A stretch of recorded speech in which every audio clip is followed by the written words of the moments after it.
Hi, it's Hans at ahappierman.com. Today's topic is bill paying tips. Oh, we all love paying our bills, don't we? Well, you can love them because you've gotten the service, so now you've got to pay. But the biggest tip about paying your bills is just pay them early when you get them. Right? Why do you always have to wait till the end of the month? You should have money, keep money in your account just to pay those bills as they come in. So if you get the ones that are mailed to you, you just make out the bill and put it in the envelope and mail it the next day. Or if nowadays a lot of bills are online, so you just pay them as they come online. And of course you can automate it, and that's even easier. Of course, the problem you'll say is, well, I don't have the money to pay them when they come in. Yeah, I've been there. I've certainly been there. I've been there in the worst way possible. I've experienced tremendous financial problems back when I was married, and even in the years afterward, because just because you get out of a marriage doesn't mean everything's going to be fine the next day. It's going to take you years to recover, if you ever do. Some men, you're probably not going to recover all that well, and maybe never totally. But it's still better to try to recover, because when you're married, your time and your money is never going to be your own. But getting back to the bill paying tips, that's how you tell if you're out of control with your finances, is when you can't pay your bills when the bill comes due. If you always have to wait till the next payday, or you've got to sell something or something, everything has to line up perfectly, or you're doing this continual juggling, maybe paying, using one credit card to pay another credit card, or to even pay a normal bill, right? Or maybe you got to beg somebody for some money, a handout, or try to get another loan. That's how you tell that you're out of control, because that's when you know that drastic measures are needed. That's where you need to go bankrupt, or get your house foreclosed, or leave your wife, or don't pay your bills and leave everything go.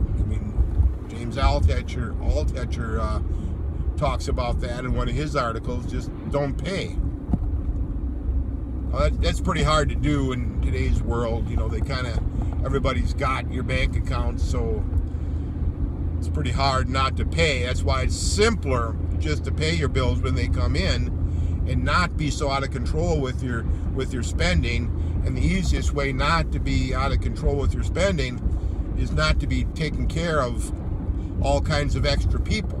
Usually the man with the wife and the kids, he's taking care of all those people, and he's working a job that is barely good enough to pay for him, right? Normal jobs are basically only good for one person.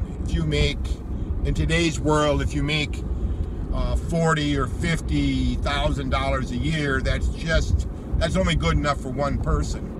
Even up to $60,000 is really only good for one. $75,000, as Black Dragon talks about it, is good for one person to have a really good life if you don't have a lot of debt. So $75,000 isn't good enough for multiple people. You can't afford each person, because the $75,000 mark is the optimum for one. If you have two, that's half of 75, 37,500. You just do the math, right? That's where people get into so much trouble, because they can't do math, and math is usually about subtracting and dividing. So nobody wants to subtract and divide, right? They want to add and multiply. So the subtracting and dividing is where we go wrong. You think you can make $75,000 a year as a man and support a wife who doesn't work and some kids. No, you can't. You're going to have a subpar life. That's a recipe for disaster. That's the life I lived, was that disastrous life. I didn't make enough money to support a wife and 2 kids. And of course, that's why women have to work in today's world if you're going to be married to them. If she's not going to work, then you can't really, then you're not going to have a life as a couple. Of course, I'm a member of the escape class, and I believe that men are the best class as a single man without being married, without a living girlfriend, without children. That's the easiest method and the best method to have a good life.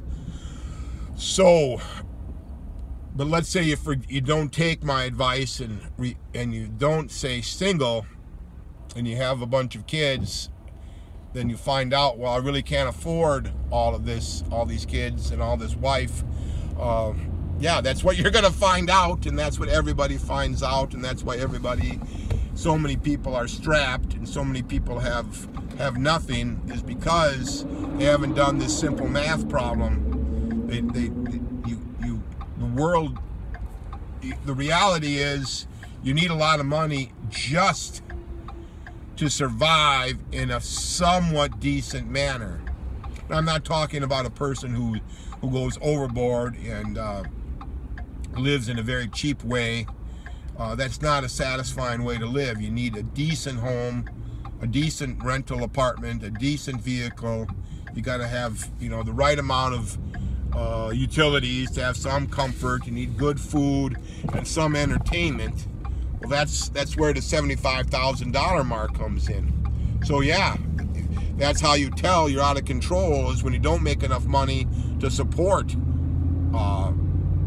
yourself well, and you certainly don't make enough money to support a family.